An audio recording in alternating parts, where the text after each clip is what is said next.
ছাত্র জনতার তীব্র আন্দোলনের মুখে পদত্যাগ করে দেশ ছেড়েছেন শেখ হাসিনা। তার দেশ ছাড়ার খবর চাউর হওয়ার পর থেকে আওয়ামী লীগ ও এর সহযোগী সংগঠন সহ বিভিন্ন দপ্তর ও সংস্থার শীর্ষ কর্মকর্তারা পদত্যাগ করেছেন। অনেকে দেশ ছেড়ে পালিয়েছে, তবে দেশেই রয়েছেন বাংলাদেশ ক্রিকেট বোর্ডের সভাপতি নাজমুল হাসান পাপন। এমনকি বিসিবি থেকে তাকে অপসারণের দাবি উঠলেও 2025 সাল পর্যন্ত এ পদেই থাকছেন তিনি। আন্তর্জাতিক ক্রিকেটের হালচাল জানানো ওয়েবসাইট ক্রিক ইনফো জানিয়েছেন, বোর্ড সভাপতি ও আওয়ামী লীগের অন্য অনেক নেতার মতোই দেশ ত্যাগ করেছেন। যদিও সেই একই প্রতিবেদনকে অন্য অনেকগুলো সূত্র জানায় নাজমুল হাসান পাপন এখনো দেশেই অবস্থান করেছেন। সূত্রের তথ্য অনুযায়ী বর্তমান মেয়াদ অনুযায়ী 2025 সাল পর্যন্ত নাজমুল হাসান পাপনই বিসিবির সভাপতি। সংসদ সদস্যের পদ হারালেও বোর্ড থেকে সরানোর সুযোগ থাকছে না, কেননা ক্রিকেট বোর্ডের উপর সরকার বা অন্য কোনো শক্তির উপস্থিতি থাকলে নিষেধাজ্ঞার মুখে পড়বে বাংলাদেশ ক্রিকেট।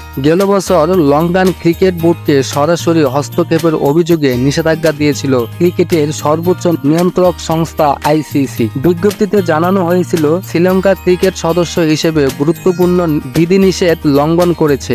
বিশেষ করে স্বাধীনভাবে কাজ করতে ক্রিকেট প্রশাসনকে সরকারি হস্তক্ষেপের বাইরে থাকার প্রয়োজন ছিল। 2023 সালে ওয়ানডে বিশ্বকাপের চলাকালীন সময়ে এসেছিল এমন নিষেধাজ্ঞা। দেশটির ক্রীড়ামন্ত্রী রোশান বিক্রমাসিংহে পুরো বোর্ডকে বরখাস্ত করে নিয়োগ দিয়েছিল 7 সদস্যের অন্তর্বর্তী এক কমিটিকে, যার কারণে অনূর্ধ্ব-19 বিশ্বকাপের আয়োজনের মর্যাদাও কেড়ে নেওয়া হয়েছিল। বাংলাদেশের বোর্ডেও এমন অযাচিত হস্তক্ষেপের কারণে আসতে পারে নিষেধাজ্ঞা। ভিডিওটি ভালো লাগলে অবশ্যই আমাদের চ্যানেলটি সাবস্ক্রাইব করবেন, আর যারা ফেসবুক থেকে দেখছেন তারা অবশ্যই চ্যানেলটি ফলো দিয়ে যাবেন। এতক্ষণ আমাদের সাথে থাকার জন্য আপনাকে অসংখ্য ধন্যবাদ।